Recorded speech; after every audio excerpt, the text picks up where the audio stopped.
आदरणीय साथियों, केंद्र सरकार ने कृषि क्षेत्र में व्यापक सुधार बताते हुए किसान विरोधी 2 विधेयक, कृषक उपज व्यापार और वाणिज्य संवर्धन और सरलीकरण विधेयक 2020 एवं कृषक सशक्तिकरण व संरक्षण कीमत आश्वासन और कृषि सेवा पर करार विधेयक 2020 को संसद में प्रस्तुत कर व्यापक चर्चा और वोटिंग के बजाय ध्वनि मत से संसदीय सदस्यों के विरोध के बावजूद पारित करवा लिए हैं।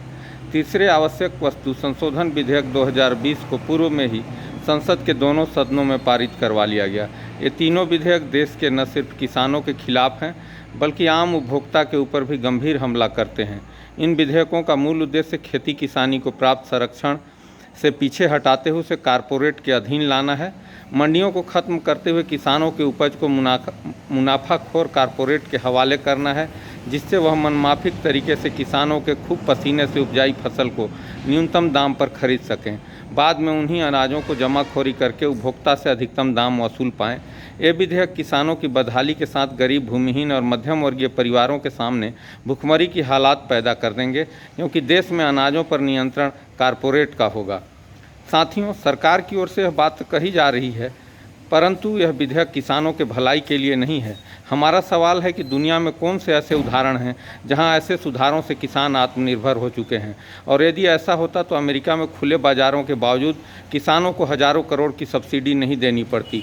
किसानों को तो आज भी अपनी उपज को कहीं न कहीं बेचना पड़ता है और वो अपनी उपज बेचने के लिए स्वतंत्र है भी, लेकिन गांव से 10 किलोमीटर दूर उपज ले जाने के लिए वह किराए के लिए सोचता है।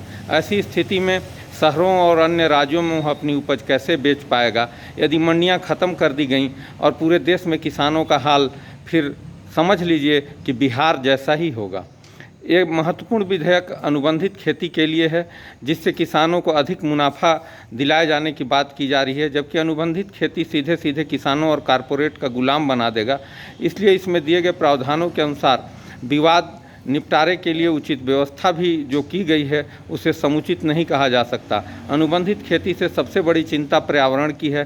कंपनियां अपने उत्पादन के लिए अधिक मुनाफे के लिए मनमाफिक खेती करवाते हुए अधिक से अधिक रासायनिक खाद और दवाओं का इस्तेमाल करेगी, जिससे कि हमारे पर्यावरण को गंभीर क्षति पहुंचेगी।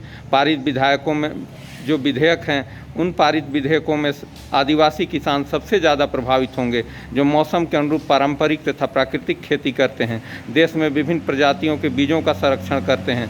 आज हम जिन उपजों को पैदा करते हैं वो मनुष्य के स्वास्थ्य के लिए बेहतर हैं, और उनमें से कुछ उत्पाद तो दवाई की दुकानों में डब्बाबंद मिलते हैं।